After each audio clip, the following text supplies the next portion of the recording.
राजपूत वर्ग एक ऐसा वर्ग जो अपनी संस्कृति, सभ्यता और अपने आदर्शों के लिए बलिदान देने तक तैयार रहते थे। ये एक ऐसा वर्ग था जिसने विदेशी आक्रमणकारियों का सर्वाधिक प्रबल विरोध किया था। लेकिन 15वीं सदी आते आते राजपूत वर्ग ने विदेशी आक्रमणकारियों का विरोध करना बंद कर दिया था। उसका मुख्य कारण था भारत की सतह पर अकबर का शासन। अकबर ने राजपूत समाज को अन्य सरदारों के समक्ष बराबर की मौका, राज्य गद्दी और मनसबदार दिए, जिसे राजपूत वर्ग संतुष्ट हो गया और राजपूत वर्ग ने मुगल सत्ता के लिए, उनके शासन काल के लिए और साम्राज्य की रक्षा के लिए अपना खून बहाया। लेकिन अकबर के बाद जहांगीर, शाहजहाँ और औरंगजेब शासक बने। जहांगीर और शाहजहाँ के समय तक तो राजपूत वर्ग मुगल सत्ता के प्रति वफादार बना रहा, लेकिन औरंगजेब के समय राजपूत वर्ग ने औरंगजेब का सहयोग करने से बिल्कुल ही मना कर दिया था। उत्तराधिकार संघर्ष में विजयी होकर 21 जुलाई 1658 ईस्वी को औरंगजेब सिंहासनरूढ़ हुआ। औरंगजेब की मान्यता थी कि भारत काफिरों का देश था, अतः कुफ्र को समाप्त करके यहाँ के लोगों को इस्लाम धर्म में दीक्षित करना, कुरान के आदेशानुसार शासन चलाना तथा भारत को इस्लामिक देश में परिवर्तन करना उसके जीवन का मुख्य ध्येय था। इस प्रकार औरंगजेब ने अपने पूर्वजों द्वारा प्रतिपादित नीति का अंत कर दिया। उसकी इस धार्मिक कट्टरता के कारण उसके साम्राज्य के स्वामी भक्त राजपूतों को रुष्ट कर दिया। औरंगजेब कट्टर सुन्नी मुसलमान होने के साथ साथ एक सफल कूटनीतिज्ञ भी था। मुगल सिंहासन पर अधिकार करते ही उसने साम्राज्य के सभी बड़े बड़े सरदारों को अपनी ओर मिलाने की चेष्टा की। सामूगढ़ के युद्ध में दारा की पराजय का समाचार मिलते ही आमेर का राजा मिर्जा जय सिंह मथुरा के पड़ाव पर औरंगजेब की सेवा में उपस्थित हो गया और उनकी अधीनता स्वीकार कर ली। इसके तीसरे दिन औरंगजेब ने रतलाम के राव रतन राठौड़ के पुत्र राय सिंह को रतलाम का परगना वतन जागीर के रूप में तथा उचित मनसब देकर उसे शाही दरबार में उपस्थित होने का आदेश दिया।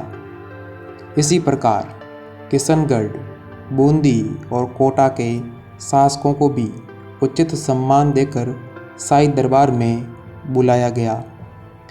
धर्मत के युद्ध में औरंगजेब का सामना करने के कारण जसवंत सिंह को शाही दरबार में उपस्थित होने में हिचकिचाहट हो रही थी, परंतु मिर्जा राजा जय सिंह के 20 बचाव करने पर वह भी शाही दरबार में उपस्थित होकर औरंगजेब की अधीनता स्वीकार कर ली। उत्तराधिकारी संघर्ष में मेवाड़ के महाराणा राज सिंह ने औरंगजेब को अपना नैतिक समर्थन दिया था, अतः औरंगजेब ने राज सिंह के मनसब में वृद्धि कर दी। बदनौर और मांडलगढ़ के परगने जिन पर राज सिंह ने अधिकार कर लिया था, राज सिंह को दे दिए गए तथा डूंगरपुर, बांसवाड़ा और देवलिया को पुनः मेवाड़ के अधीन कर दिया। नवंबर 1658 ईस्वी में बूंदी का भाव सिंह और कोटा का जगत सिंह भी औरंगजेब के दरबार में पहुंच गए। दिसंबर 1658 ईस्वी में प्रारंभ में औरंगजेब जसवंत सिंह, भाव सिंह व जगत सिंह को साथ लेकर सूजा का सामना करने खजुआ नामक स्थान पर पहुंचा।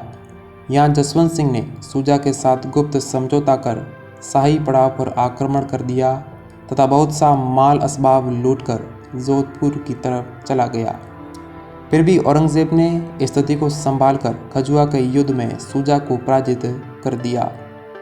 जसवंत सिंह के इस छलपूर्ण व्यवहार से औरंगजेब का क्रुद्ध होना स्वाभाविक था, लेकिन अभी दारा से निपटना शेष था।